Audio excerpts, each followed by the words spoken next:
Eu fiquei feliz que o Galvão voltou pra televisão. Eu acho, cara, ele Muito legal. ele é uma voz histórica. Ele é uma personalidade, né, Você cara? ouve a voz dele, você sabe quem Você é. sabe que Ele é uma única. figura, né, É. o Galvão? Tanto no ar quanto no baixo. Ele é um cara que movimenta. Eu fiquei né? muito feliz com a notícia, cara. Fiquei E muito as feliz. histórias a percepção, a ótica que ele dá pro negócio é sempre diferente, né? Porque existe uma coisa, Alfinete, que as pessoas, principalmente a nova geração, o jornalismo é uma profissão de longevidade, é tempo. E esse tipo de profissional, ele adquire o direito de falar o que ele pensa. Eu agora... ele já passou do estágio. O Galvão pode Então, falar mas o que ele- ele quiser, velho. Então, mas Ele já isso fez o que isso que é? muito já. Isso é uma conquista. É a mesma coisa comigo. Eu fiquei 36 anos como repórter. Nesses últimos 4, me deram o direito de eu falar o que eu penso. Na Band, a gente sempre teve a liberdade, mesmo como repórter. Isso é uma coisa maravilhosa da Bandeirantes. Desde a época do Sr. João Saad, que eu já quando eu trabalhei lá, o Sr. João ainda era vivo. Você fala o que você quer. Você só é responsável pelo que você fala. Isso é uma coisa... E aí, eu levei 36 anos para me permitir falar o que eu penso. E aí, esse tipo de profissional, como o Galvão, como era o Luciano, eles conquistaram o direito de falar o que eles pensam. E as pessoas gostem ou não, mas respeitam esse direito que as pessoas, que eles conquistaram. Isso que é o que você fala do Galvão. Ele fala o que ele acha, o que ele pensa, e é uma voz que tem força. Você pode não concordar, mas o cara tem o direito de falar. Tem, puta. E tem muita gente que não tem direito de falar. Legal E fala. demais. E ele queima jogador mesmo, igual o Roberto Carlos aquela vez, né? Que foi dar bicicleta. Não pode dar bicicleta aí no escanteio, não sei o quê. Parece que eles fizeram as pazes. É, depois. fizeram, mas o Não Galvão... foi a bicicleta, foi ajeitar o meião. Não, mas a bicicleta também na final de da Copa 98. Ele ficou 98. louco que ele foi dar bicicleta. Copa do Mundo é coisa É coisa séria, séria, amigo. amigo. Quer fazer malabarismo. Olha aí o gol. Aí teve o É meião o também. gol. E você vai falar, o Roberto Carlos é um dos maiores laterais da história Com do futebol certeza, mundial. com certeza. E no documentário lá ele faz as pazes com o Zinho, Faz, né? cozinha também. O Zinho também ficou chateado. Porque a Copa de 94 foi muito tensa. A cobertura era muito antagonismo. Por quê? A gente vinha de Copas do Mundo, 74, 82, 86, que a gente jogava o fino da bola, irmão. Nós éramos os maiores do mundo. Nós mostramos porque nós éramos os maiores do mundo. Os principais times da Europa tinham os brasileiros. E aí, cara, o Parreira trouxe a gente para a realidade. E é uma realidade que a gente não queria aceitar. Que era um jeito diferente de jogar, futebol. Era aceitar que a gente poderia perder. Você vai falar que aquele time era ruim, cara? Não, mas Não, lógico. não é. Tafarel, Jorginho, a zaga titular era Márcio Santos Aldair. e Aldair. 2 fenômenos. Zaguna. Na lateral esquerda, Branco e Leonardo. Depois o Branco. Aí você tinha no meio campo Mauro Silva. Tem estátua lá na corunha dele. Isso. Zinho, Dunga e Mazinho. um dos caras que mais ganhou no futebol brasileiro, campeonatos. Mazinho, muito bom jogador, sucesso na Europa. E o Bebeto e Romário. Bebeto e Romário, Bebeto ainda e tinha Romário. Raí no Que dupla, banco, hein? tinha o Ronaldo começando. Mas ali, cara, Ixi, o Parreira, tinha Viola. Viola, Paulo Sérgio, Paulo Sérgio. Miller. O Miller é um Nossa, cara Miller- injustiçado, Miller um dos jogava maiores demais. jogadores da história do futebol mundial, cara. O Jogava cara de demais, 2 o Miller, toques, hein? jogava muito. Branco. Mas o que o Parreira falou? Gente, não é mais assim. E a gente não queria aceitar. Então foi um ambiente de cobertura muito tenso. Eu presenciei inúmeras conversas do Zagallo. Vinha lá conversar com o Gerson, com o Ivelino, com o Zito. Conversa, não é pedir opinião. Ouvir, o que vocês acham? O que vocês estão... Como é que tá aí? Porque os caras eram respeitados.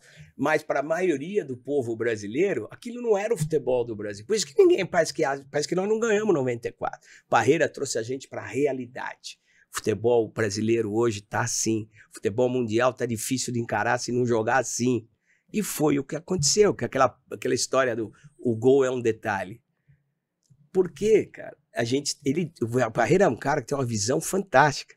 Ele percebeu que do jeito que a gente ia jogar, a gente ia perder como 82 e 86 de novo. E não eram os mesmos jogadores.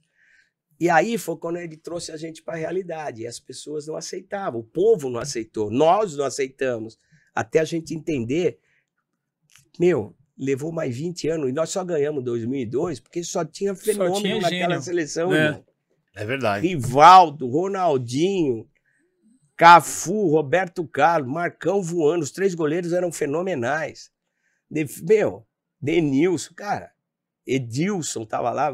Cara, nós só ganhamos porque era uma seleção de raça. Fala de novo, depois de 2002, o que apareceu? Uma seleção com 4, 5 Não, excepcionais. Kaká tava naquela parada. não tinha não, Juninho Fred. Paulista. Mas acho que era meio pressão. A de 94, o Parreira foi muito inteligente mesmo, porque em 90 já era um presságio que o nível tinha caído, né? Que a Copa de 90 foi horrorosa, que o Brasil fez, né? E ali ele teve essa... Tinha um bom time. E tinha um bom time, mas já deu aquela caída em relação de 82. Você falou em 90, uma das maiores injustiças do futebol Contra a Argentina. brasileiro. Não, foi contra o Dunga. É. Era Dunga. Ele perdeu aquilo sozinho? O Não, Dunga trabalhou com a gente lá na Band, a gente Não. conversou bastante sobre isso. Eu fui entrevistar Papo de Boleiro, Lazzaroni, Puta, lá você na... entrevistou o Quando ele Lazzaroni. estava no mundo árabe. E eu falei, por que vocês ficaram em silêncio e deixaram o Dunga sozinho pagar aquela conta? Porque o Dunga pagou a conta de 90 sozinho, Pagou. era Dunga. Mas é porque acho que foi depois, né, Fernandinho? Depois que perdeu, que pegou mais isso, né? Mas o que era ali? Ali já era uma transição. Não estou nem questionando a capacidade do Lazzaroni, mas já era uma percepção que o futebol tinha mudado. tinha mudado. Que os europeus tinham mais bala na agulha para encarar a gente. E a gente tinha uma geração talentosa ali também em 90, mas o Lazzaroni já começou a perceber que ali já ia ser complicado para a gente, como o futuro está se mostrando.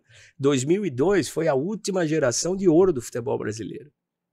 E o Lazzaroni não levou o Neto, né? Que era o melhor jogador do Brasil. Tava 90, né? arrebentando na época. Então aí ele também ele fez uma Fernandinho, cagada A aí, seleção né? brasileira são escolhas, é difícil. É verdade. Antes de você nos O abandonar, Neto merecia aí. Merece muito, muito. tem 2 assuntos rapidinho que eu queria ver Não, com você. bora, mano. Gramado sintético. Você Maria. tem comentado bastante sobre esse assunto. É uma coisa que divide muita opinião. E o estado de São Paulo, a cidade de São Paulo principalmente, tá ficando sem campo natural. É um caminho diferente do que está acontecendo na Europa, que é uma coisa que você fala bastante. Esse assunto é polêmico demais. Onde vai parar isso aí? Bom, tudo é econômico, né? O Palmeiras fez um excelente negócio com a construção do seu estádio, mas ficou refém do detentor de uso do estádio, à exceção de jogos, que é do Palmeiras. Shows, eventos, tal. Aí você vai para o Pacaembu, uma concessão que também optaram por um centro de eventos, de convenções e tem um campo de futebol. O gramado sintético, não existe informações científicas que comprovem que ele cause mais lesões. Não é isso. O problema é que é um outro jogo. A bola pinga diferente, a bola corre diferente, a pegada do atleta é diferente, tudo diferente. Muito jogador não fala em público, mas você conversa com os caras, ninguém gosta de jogar em grama sintética.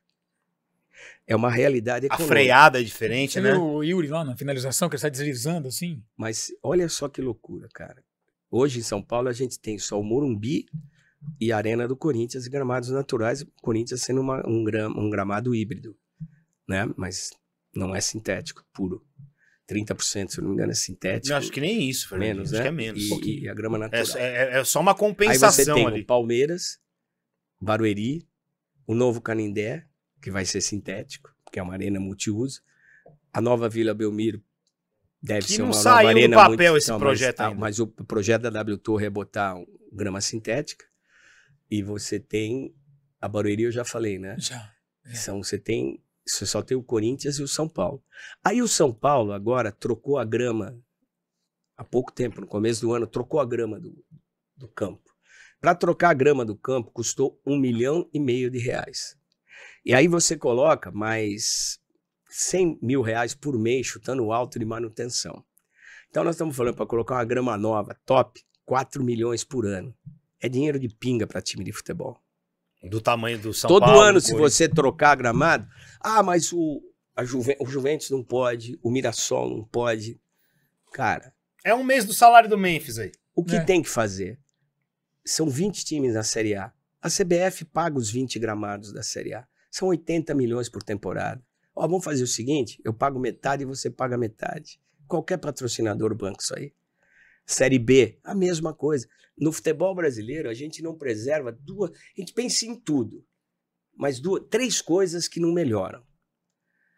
Gramado, duas coisas. Gramado e arbitragem. Ninguém cuida da arbitragem, mas é comum, é conveniente ter um patinho feio para sempre apontar o dedo. E gramado, que é o mínimo que você tem que ter para poder jogar bola, cara. O gramado sintético é outro jogo. O cara vai ficar bravo contigo. O cara vai ficar bravo com o pessoal da grama sintética, mas é melhor do que jogar nos buracos, eu também acho. Mas a questão não é porque é ruim jogar no buraco. A gente tem que ter gramado que não tenha buraco. Claro. A Inglaterra não usa. A Itália não usa. A Espanha não usa. Na Holanda está proibido. Nós vamos na contramão. A hora que a Copa do Mundo, a FIFA autoriza gramado sintético. Não tem um campo de Copa do Mundo que usa grama sintética. Aí você vê o jogo na Arábia Saudita, no Catar, que foi a Copa. Você fala, pô, no meio do deserto, esse campo, velho, como é que a gente não consegue ter aqui? E se você pensar, você vai gastar 80 milhões de reais na Série A e 80 milhões na Série B para ter campo, isso eu estou falando gastando, né? Você pode fazer um pacote.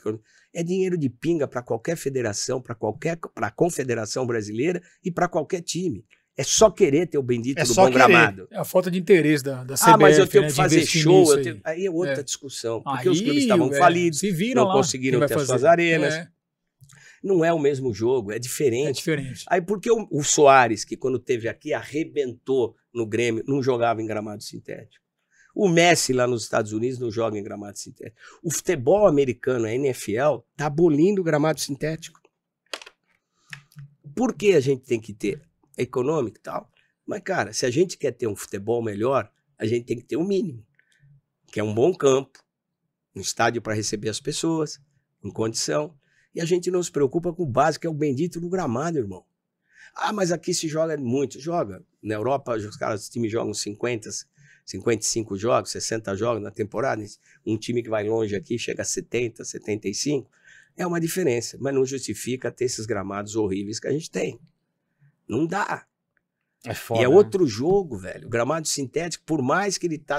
Não sei se no futuro, que é o que os produtores da grama sintética garantem, que ele vai se equiparar à grama natural.